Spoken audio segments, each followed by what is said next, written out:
یہ بڑا جو خط تھا، جو اس کو ہرقل بھی کہتے ہیں، اور ہا کا کسرہ اور را کا سکون اور کسرہ کاف، یعنی مطلب یہ ہے کہ ہرقل ہمارے یہاں ہرقل پڑھا جاتا ہے، یا ہرقل ہے اور یا ہرقل ہے۔ یہ شام کا بادشاہ تھا۔ آپ جانتے ہیں کہ اس وقت یہ سپر پاور تھی، جس طرح آج امریکہ ہے، روس کا تو معاملہ ختم ہو گیا، یہ بھی سپر پاور تھی، کسی وقت سپر پاور۔ حضور نے اس بادشاہ کو خط لکھا اور یدعو الی الاسلام، کس کے لیے خط لکھا؟ کہ اسلام کی دعوت تھی۔ یہ بڑا شاندار مکالمہ ہے، اس کو آپ اچھی طرح ترجمہ آپ نے اس کا سمجھنا ہے۔ تو کہتے ہیں کہ حضرت ابن عباس فرماتے ہیں رضی اللہ عنہ کہ حضرت ابو سفیان نے ان کو خبر دی، من فیہ الی فیہ۔ من فیہ الی فیہ کا کیا مطلب ہوتا ہے؟ بالمشافہ، یعنی کسی کا واسطہ درمیان میں نہیں ہے۔ ابو سفیان رضی اللہ تعالیٰ عنہ انہوں نے خود حضرت ابن عباس کو بتایا، من فیہ الی فیہ۔ اب وہ بتا رہے ہیں، وہ تفصیل کہتے ہیں فانطلقت فی المدۃ التي كانت بینی و بین رسول صلی اللہ علیہ وسلم۔ چونکہ ابو سفیان اس وقت تک ایمان نہیں لائے تھے، کفار کے قریش کے سردار تھے، تو کہتے ہیں جن دنوں میں ہمارے اور حضور کے درمیان ایک معاہدہ تھا، آنا جانا کھلا تھا، اس میں کوئی پابندی نہیں تھی، تو اس وقت میں گیا، کہاں گیا؟ شام کے اندر، اور بیننا انا بالشام، اس دوران کے میں ابھی شام میں موجود تھا کہ حضور صلی اللہ علیہ وسلم کا خط ہرقل یعنی عظیم الروم کے بادشاہ کے پاس حضور کا خط پہنچا، اور میں ان دنوں ادھر ہی تھا شام کے اندر۔ وکانا دحیۃ الکلبی جاء بہ، حضرت دحیہ کلبی رضی اللہ تعالیٰ عنہ وہ خط لے کر بادشاہ کے پاس آئے تھے۔ انہوں نے بصرہ کے امیر کو دیا اور اس نے آگے شام کے امیر کو دیا، یعنی یوں سمجھے کہ اس نے گورنر کو دیا انہوں نے، اور گورنر نے پھر آگے صدر کو دیا یا وزیر اعظم کو دیا، براہ راست نہیں دیا۔ دحیہ کلبی نے بصرہ جو ایک یوں سمجھے کہ ایک پورا ملک نہیں، اس کا حصہ ہے، صوبہ کہہ رہے ہیں اسے، ان کا جو امیر تھا اس کو دیا، اور اس نے ہرقل کو دیا۔ فقال ہرقل هل هؤلاء أحد من قوم هذا الرجل الذي يزعم أنه نبي؟ اس نے کہا تلاش کرو جس شخص نے نبی ہونے کا دعویٰ کیا ہے، کیا ان کی قوم کا کوئی یہاں آیا ہوا ہے شام میں؟ یعنی ان کی قوم کے کوئی لوگ آئے ہوئے ہیں، پتہ کرو ذرا۔ قانون ہم ان کا جی ہاں آئے ہوئے ہیں، کیونکہ تجارت کے لیے جاتے تھے نا وہاں۔ فدعیت فی نفر من قریش، بس مجھے بلایا گیا اور کہا گیا کہ قریش کے کچھ اور افراد کو بھی ساتھ لے کر آؤ۔ فدخلنا علی، ہم ہرقل پر داخل ہوئے، فاجلسنا بین یدیہ، اس نے ہمیں اپنے سامنے بٹھایا۔ کس طرح بٹھایا؟ جس طرح پیپر دینے کے لیے بیٹھتے ہیں آپ، تاکہ ایک دوسرے کے ساتھ کوئی مشورہ نہ کر سکیں آگے پیچھے۔ پیپر کس طرح دیتے ہیں؟ آگے پیچھے بیٹھتے ہیں، اس طرح اپنے سامنے اس طرح بٹھایا، جس طرح پیپروں کے لیے بٹھایا جاتا ہے۔ اور اس نے کہا ایکم اکرم نسبا من ھذا الرجل الذی یزعم انہ نبی، کہ تم میں سے کس کا نسب اس کے نسب کے قریب ہے جس کا دعویٰ ہے کہ وہ نبی۔ ابو سفیان کہتے ہیں میں نے کہا میں، چونکہ ابو سفیان بھی قریش میں سے تھے، حضور بھی قریش میں سے تھے، اور ان کا قرب بھی تھا حضور علیہ السلام کے ساتھ، انہوں نے کہا جی میں زیادہ قریب ہوں نسب کے اعتبار سے۔ فَأَجْلَسُونِي بَيْنَ يَدَيْهِ، ان لوگوں نے مجھے بادشاہ کے سامنے بٹھا دیا، وَأَجْلَسُوا أَصْحَابِي خَلْفِي، اور میرے ساتھیوں کو پیچھے بٹھایا۔ ثُمَّ دعا بِتَرْجُمَانِهِ، پھر اس نے اپنا ترجمان بلایا جو میری بات بھی سمجھ سکتا، زبان ہماری عربی زبان بھی اور اس کی زبان بھی سمجھتا۔ فقال له، بادشاہ نے کہا قل لهم، ان سے پوچھو، انی سائل عن ھذا عن الرجل الذی یزعم انہ نبی، کہ میں اس نبی کے بعد جس کا گمان یہ ہے، چونکہ وہ ایمان تو نہیں لایا تھا نا، اس نے کہا جس کا دعویٰ یہ ہے کہ وہ نبی ہے، میں اس کے بارے میں سوال کروں گا۔ مجھے سوالوں کا جواب دیں. فَإِن كَذَبَنِي فَكَذِّبُوهُ. اس نے کہا کہ اگر یہ جھوٹ بولے ابو سفیان تو تم ان کو جھٹلا دو کہ یہ غلط کہتے ہیں. ان سے کہا پیچھے جو ہے کہ تم ان کو جھٹلا دو. قال فقال ابو سفیان رحم اللہ لولا مخافۃ ان یسرى علی الکذب لکذبت. کہتے ہیں کہ اگر مجھے یہ ڈر نہ ہوتا کہ مجھے جھوٹا قرار دیا جائے گا تو میں جھوٹ بھی بول لیتا حضور کے خلاف، لیکن مجھے ڈر تھا کہ میری بات کو جھٹلایا جائے. پھر اس نے اپنے ترجمان سے کہا کہ ان سے پوچھیں کیف حسبوا فیکم.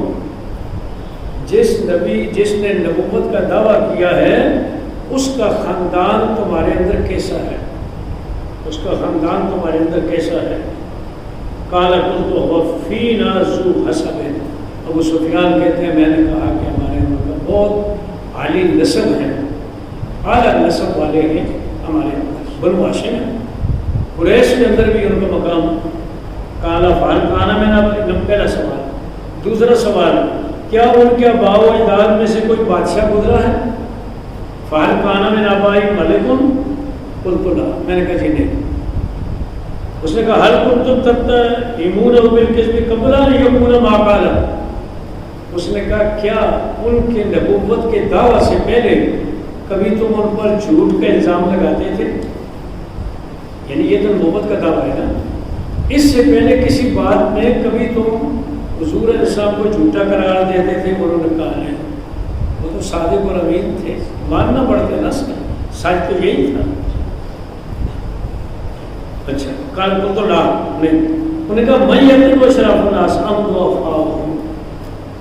ان کے پیچھے کون آتا ہے؟ بڑے بڑے سردار آتے ہیں یا غریب لوگ آتے ہیں؟ بلال آتے ہیں، سلمان فارسی آتے ہیں، کون لوگ آتے ہیں؟ آپ نے فرمایا بند وفاؤ. ابو جہل وغیرہ تو انکار کرتے ہیں، ان کی تو اتباع کرنے والے غریب لوگ ہیں. کالا یزیدون ینقصون. کیا ان کی تعداد بڑھ رہی ہے یا کم ہو رہی ہے؟ میں نے کہا بلکہ بڑھ رہی ہے. کوئی موقع ابو سفیان کو حضور کے خلاف نہیں ملا بات کرنے کا، بڑھ رہی. میں نے کہا حل یرتد احد من دینہ بعد ان یدخل فی سخط لہ. کیا ایسا ہوا ہے کہ ان کے دین میں شامل ہونے کے بعد کوئی اس دین سے ناراض ہو کر کے مرتد ہو گیا ہو، دین سے پھر گیا ہو؟ میں نے کہا نہیں، جو اس دین میں آیا ہے اس دین کو اس نے چھوڑا نہیں. کالا فال قاتلتموہ.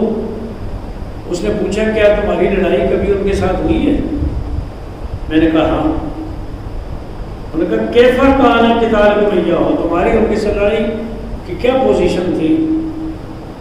قال قلت تكون الحرب بيننا وبينهم سجالا يصيب منا ونصيب منهم.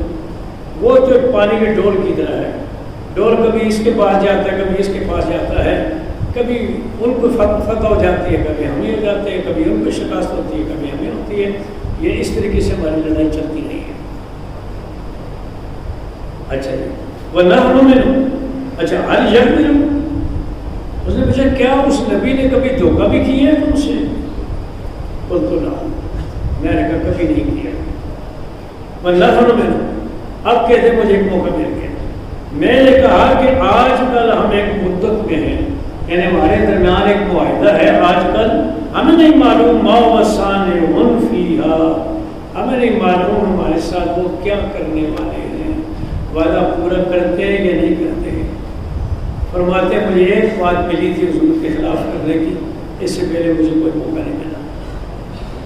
وہ کہتے ہیں فواللہ ما امکننی من کلمۃ ادخل فیہا شیئا غیر ھذا. اللہ کی قسم اور کوئی کلمہ میں داخل نہیں کر سکتا تھا سوائے اس کے کہ ہو سکتا ہے کہ ہم حضور وعدہ پورا نہ کریں. یعنی یہ ایک بات جو ہے ان کو ملی. کالا فعل کالا حاضر کھولا حضر میں قبلہ ہو. حاضر کون سے مراد ہے؟ نبوت کا اعلان. کیا اس سے پہلے ان کے خاندان میں سے کسی نے نبوت کا دعویٰ کیا ہے؟ انہوں نے کہا کہ نہیں. اب یہ سارے سوالات کے بعد انہوں نے کہا اپنے ترجمان سے کہا قل لہو، ان سے کہو انی سألتک عن سبیل، میں نے تم سے ان کے خاندان کے بارے میں پوچھا فزعمت تمہارا خیال یہ کہ وہ تم میں سے ذو حسب ہیں، اچھے نسب والے ہیں، اور یہی طریقہ ہے، سارے رسول بڑے نسب والے ہوتے تھے۔ یہ کانا قادیانی کس طرح نبی بن جائے؟ ہر رسول کے خاندانی پسند ہوتا ہے، لہذا وہ ٹھیک بات ہے کہ ان کا خاندان بھی آتا ہے۔ پھر تو بس بھی اصحاب میں، اور میں نے تم سے پوچھا کہ کیا ان کے باپ دادا میں کوئی بادشاہ گزرا ہے؟ تمہارا خیال یہ ہے کہ نہیں گزرا۔ تو میں نے کہا کہ اگر ان کے باپ دادا میں سے کوئی بادشاہ گزرا ہوتا تو اس کا مطلب یہ تھا کہ وہ نبوت کا دعویٰ بادشاہی کے لیے کر رہے ہیں، لیکن معلوم یہ بادشاہی کے لیے نہیں کر رہے ہیں۔ کل تو رجل یطلب کا آبائی، کہ وہ اپنے باپ دادا کی بادشاہی لینا چاہتے ہیں، میں یہ کہتا، لیکن ان کی بادشاہی تو باپ دادا میں تھی۔ میں نے اب پوچھا ان کے پیروی کرنے والے کمزور لوگ ہیں یا بڑے سٹیٹس والے ہیں؟ تو ہم نے کہا کمزور ہیں، وہ ہم اتباع رسول، نبیوں کے اتباع کرنے والے بھی ہمیشہ کمزور لوگ رہے ہیں۔ حضرت نوح علیہ السلام کے چند پیشہ ور دھوبی اور اس قسم کے لوگ ایمان لائے تھے۔ اتباع رسول، میں نے پوچھا کیا تم نے جھوٹ کی تہمت ان پر اس اعلان نبوت سے پہلے لگائی؟ اور نے کہا کہ نہیں۔ تو مجھے معلوم ہو گیا کہ لم یکن لیدر کلم الناس، کہ جو اللہ پر جو لوگوں سے جھوٹ نہیں بولتا وہ اللہ پر کیسے جھوٹ بولے گا، لہذا ان کی نبوت کا دعویٰ غلط نہیں ہے۔ میں نے پوچھا کیا ان میں سے کوئی اس دین کو داخل ہونے کے بعد ناراض ہو کر چھوڑا ہو؟ تو ہم نے کہا کہ نہیں۔ اور اسی طرح ہے، ایمان جب دلوں کے اندر داخل ہو جاتا ہے تو پھر ایمان کو نہیں چھوڑتے، بشاشت القلوب، دل کے رگوں میں پیوستہ ہو جاتا ہے۔ اور میں نے پوچھا کیا وہ زیادہ ہوتے ہیں یا کم؟ تو نے کہا کہ زیادہ ہوتے ہیں۔ یہی صورت ہے کہ ایمان جب پورا ہو جاتا ہے پھر لوگ پڑھتے چلے جاتے ہیں۔ میں نے پوچھا کیا تمہاری لڑائی ان کے ساتھ ہوئی؟ تمہارا خیال یہ ہے کہ لڑائی ہوئی ہے تمہاری، بس لڑائی تمہارے درمیان ڈول کی طرح تھی، کبھی انہوں نے لی کبھی تم نے لی۔ رسولوں کا معاملہ بھی اسی طرح ہوتا ہے، اللہ ان کو آزماتا ہے، کبھی رسول کا معاملہ کدھر ہوتا ہے کبھی کدھر ہوتا ہے۔ ثم تکون لهم العاقبۃ، بالآخر نبی کا معاملہ ہی سب سے بلند ہو جاتا ہے۔ پہلے تو ڈما ڈول ہوتا ہے لیکن آخر کامیابی رسول کو ہوتی ہے۔ میں نے پوچھا کیا انہوں نے کبھی دھوکہ کیا ہے؟ تو تمہارا خیال یہ ہے کہ کبھی دھوکہ نہیں کیا، تم نے بتایا۔ اور رسولوں کا معاملہ یہ ہے کہ رسول کبھی دھوکہ نہیں کرتے، لا جب۔ میں نے پوچھا کہ کیا یہ قول ان سے پہلے کسی اور نے بھی کیا ان کے خاندان میں؟ تو تمہارا خیال یہ ہے کہ نہیں۔ تو پھر میں یہ کہتا ہوں کہ اگر یہ قول پہلے کسی نے ان سے پہلے کیا ہوتا تو میں یہ کہتا کہ یہ وہ شخص ہے جو اپنے پہلوں کے پیچھے چلنا چاہتا ہے، یعنی جھوٹا نبوت کا دعویٰ کرنا چاہتا ہے۔ ثم قال بما یأمر، یہ ساری باتیں تصدیق کر دی کہ یہ نبی کی شان یہی ہوتی ہے۔ پھر اس نے کہا پوچھا وہ نبی تمہیں کس بات کا حکم دیتے ہیں، کیا تعلیم دیتے ہیں؟ میں نے کہا نماز کا حکم دیتے ہیں، زکوٰۃ کا حکم دیتے ہیں، صلہ رحمی کو حکم دیتے ہیں، پاک دامنی کو حکم دیتے ہیں۔ قال ان یکن ما تقول فی حقا انہ نبی، نے کہا کہ جو باتیں تم نے کہی ہیں اگر یہ بات سچی ہے تو وہ نبی ہیں، نبوت کی ساری نشانیاں ان میں موجود ہیں۔ وقد كنت اعلم انه خارج، مجھے یہ تو علم تھا کہ آخری نبی آئے گا، ولم اكن اظنه منكم، لیکن میرا خیال یہ نہیں تھا کہ وہ تم لوگوں میں آئے گا، چونکہ بنی اسرائیل کہتے تھے آخری نبی ہم میں آئے گا۔ یہی وجہ ہے کہ پہلے قریش سے کہتے تھے کہ جب آخری نبی آئے گا تو ہم اس کے ساتھ مل کر تم سے لڑیں گے، اور جب حضور تشریف لائے خوش ہو گئے، انہوں نے کہا پتہ کریں کہاں پہ ہے، جب پتہ کیا گیا حضرت عبد المطلب کے گھر میں، کہتے یہ وہ نبی نہیں ہے جن کا ہم نے کہا تھا، ہماری کتابوں میں جن کا ذکر ہے، اسدہ میں تو اس نے کہا کہ یہ نہیں تھا کہ وہ تم میں آئے گا، اور اگر میں یہ جانتا، یہ الفاظ سنیں، اگر مجھے یہ علم ہوتا انی اخلص الیہ کہ میں اس نبی تک پہنچ سکوں گا، لأحببت لقاءہ تو ان سے ملاقات مجھے پسند، ولو كنت عنده اگر میں اس نبی کے پاس ہوتا لغسلت عن قدمیہ، تو میں ان کے پاؤں دھوتا. میں ان کی تعظیم نہیں کرتا کہ ان کے پاؤں مبارک دھوتا ہے. اور یہ یاد رکھیں والا یبلغن ملکم ما تحت قدمی، اور اس نبی کی حکومت میرے ان قدموں کے نیچے تک پہنچے گی، یعنی شام تک بھی پہنچے گی. پہلی کتابیں موجود ہیں. حضور علیہ السلام کے بارے میں فرمایا مولدہ بمکہ مہاجرہ بطیبہ و ملکہ بالشام.